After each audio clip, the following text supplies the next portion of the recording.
बाई बाई बाई बाई बाई, ही किमया ही लहान आहे का आता? आधीपासून ना तुला सांगते स्वानंदी, ही अशीच आहे. वय आणि वागणूक ह्याचा काही ताळमेळ नाही.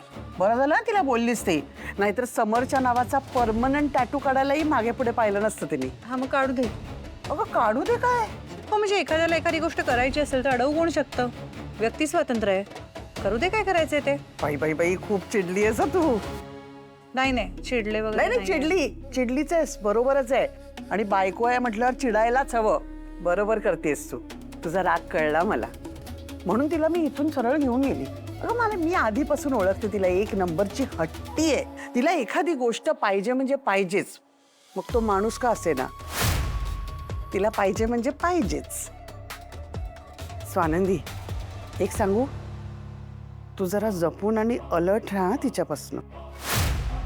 म्हणजे तुझ्यातली ती बायको आहे ना, ती अशी मध्ये मध्ये जरा जागी झालीच पाहिजे. तुझा हक्क आहे तो. किमया कशी खूप मॉडर्न बोल्ड, पण तू बायको आहेस, खंबीर राहा. पण हे सगळं वागणं राजवाड्यानं खटकत नाही का? आता आवडत नसेलही, पण पूर्वी ती समरची जुनी मैत्रीण होती ना, आणि जुनी मैत्रीण म्हणजे सॉफ्ट कॉर्नर असणारच ना. म्हणजे तुला माहिती आहे ना ते आता तुमचं लग्न कोणत्या परिस्थितीत झालंय हे आपल्याला माहिती आहे. किती तो स्ट्रेस, बापरे, किती घाई आणि किती गोंधळ. म्हणजे मी पण समरला विचारलं होतं, रात्र आम्ही सगळ्यांनीच, की स्वानंदी सारखी मुलगी तुला आवडली नाही? म्हणजे सॉरी टू से, पण त्याची आवड कशी? किमयासारखी मुलगी ना, म्हणून आम्ही तसं विचारलं. समरला कोणीतरी किमयासारखीच आवडली असती हे तिला माहिती आहे चांगला, म्हणून ती अगदी समरच्या आवडीनिवडी जपते. तिला माहिती आहे समरला काय आवडतं काय नाही आवडत. त्याच्या आवडीनिवडीचे कपडे घालणं, त्याच्या आवडीनिवडीप्रमाणे वागणं, सगळं अगदी समरला आवडतं तसं करते. स्वानंदी, एक सजेस्ट करू का तुला? थोडी किमयासारखी राहायला लाग, समरला आवडशील. नाही, काही गरज नाहीये. मी तसे कपडे कधी घातलेले नाहीये, आणि मुळात मी जे काही कपडे वापरते ते चांगलेच दिसतात, बरे दिसतात. हे बघ स्वानंदी, लग्न झालं ना की बायकोला आपल्या आवडीनिवडी बाजूला ठेवाव्या लागतात, आणि नवऱ्याला जे आवडतं तसं वागावं लागतं. आता बघ ना, तू स्वयंपाक उत्तम करतेस, समोर त्याचं कौतुक करतो की नाही? तसंच आहे ते. म्हणजे तू ही छान राहा ना. बघ आता किमयाच बघ ना, ती कधीही गबाळ्यासारखी राहत नाही, नेहमी कशी टापटीप राहते. त्यामुळे तू ही तशीच टापटीप राहा. नाही, काही गरज नाहीये. मला त्यांच्यासारखं राहणं जमणार नाही, आणि मुळात गबाळ्यासारखी मी राहतेही नाही काकू. मी जशी राहते ती उत्तम आहे. ते आहेच ग, तू उत्तमच आहेस. पण कसं आहे ना, की नवऱ्याच्या आवडीनिवडी पण जपाव्या. त्याला जरा आवडतं, कधी ते नवऱ्याला वाटतं नऊवारी नेसावी आपल्या बायकोनी, तसं करावं. कधी वाटतं वन पीस घालावा आपल्या बायकोनी, तसं राहावं.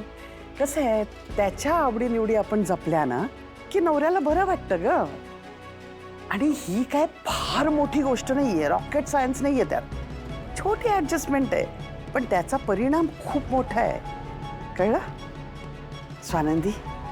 किमया अगदी सहज आली आहे, पण जाताना सहज नाही जाणार ती. तुझ्या नवऱ्याला घेऊन गेली तर, आणि समजा नाही गेली तुझ्या नवऱ्याला घेऊन, पण तुझ्या नवऱ्याच्या मनातूनच ती गेली नाही तर? संसार करावा लागतो, असाच संसार होत नाही. त्यामुळे जरा जागी हो बाळा. तू माझी आहेस, म्हणून तुला सांगते प्रेमाने, अप्पी, डॉल. आणि आता तू येते.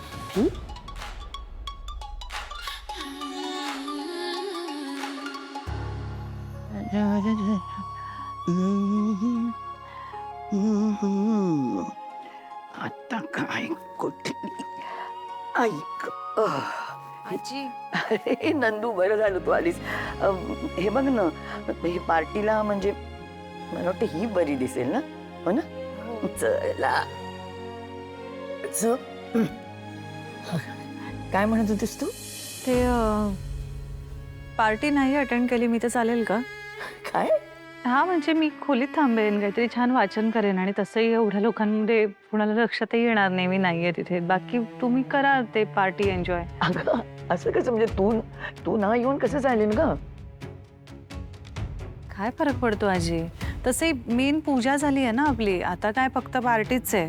अगं पण ती पण महत्वाची आहे ना, म्हणजे पिंट्याला एवढं मोठं डील मिळाले आणि त्याचं सेलिब्रेशन आहे ना हे. मग त्याची बायको ह्या पार्टीमध्ये उपस्थित नसून कसं चालेल बाई? माझ्यापासून काय असं मोठं सेलिब्रेशन अडणार आहे आजी? असं का बोलतेस? अडणार आहे ग. अगं तुझ्यामुळेच तर हे डील मिळालं ना त्याला, तूच तर केलीस ना मदत. तू भाग आहेस ना त्याच्या यशाचा. अहो म्हणजे एवढं मी खरं काहीच केलेलं नाही. 1-2-4 सजेशन तेवढी दिली आहेत फक्त आणि ते तर करायला हवं ना, तेवढं तर कर्तव्य आहे माझं. हो ना, मग हे पण कर्तव्य आहे हे समज आणि ये पार्टी. पण आजी तुला काही कोणी बोललं का? पिंट्या भांडला का तुझ्याशी? बरं वाटत नाही का बाळा? मग असं अचानक काय झालं ग? काय नाही, दमून गेले मी. बास झालं, मी हरले, मान्य करते मी. सांग खरं कारण काय सांग मला. मला नाही हो हे पार्ट्या वगैरे जमत. म्हणजे I more of a get together person. मला आपल्या लोकांना जमवूया, त्यांना खाऊ पिऊ घालूया आपल्या हातचं आणि छान त्यांचा आनंद बघून खुश होऊया, एवढंच जमतं. हे असं सगळ्या लोकांमध्ये यायचं, शो स्टॉपर वगैरे बनायची काही ॲम्बिशन्स नाही आहेत माझी आयुष्यात. साधं राहणं आवडतं मला, साधं जगणं आवडतं, विचारांनी मोठं असलं आवडतं. ह्याच्या पलीकडे हे असं सगळं वागणं मला नाही जमू शकत. आणि मुळात त्या पार्टी कल्चरमधल्या सगळ्या गोष्टी येऊन कोणाच्याही गळ्यात पडा, मित्राच्या नावाने जाऊन काहीतरी हवं तसं वागा, हट्ट करा, हे असलं काही शिकवलं नाही आहे मला माझ्या बाबांनी. त्यामुळे मी तसंही त्या कुठेतरी पार्टीमध्ये कोपऱ्यात जाऊन उभी राहणार. मला काही ते हँडलही होणार नाही. तर राहू दे ना, कशाला मी त्या पार्टीमध्ये येऊ. आणि तसंही पार्टीच्या सगळ्या अरेंजमेंटपासून सगळ्या गोष्टी त्यांनी बघितल्यात ना किमयांनी. मग राहू दे, त्यांना करू दे दोघांना मजा. काय गप्पा मारायच्यात, काय मिठ्या मारायच्यात, काय फोटो काढायचे, काय गोंधळ घालायचे ते घालू दे, काय पकड्या खेळायच्यात ते खेळू दे. मी नाही येणार आहे तिकडे. हो मा, हे बघ सांगितलेलं सगळं केलंस ना.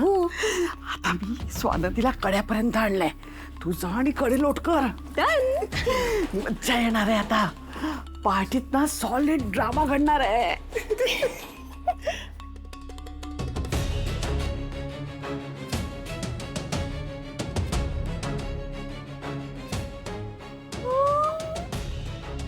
कसली किलर दिसते बाबाई.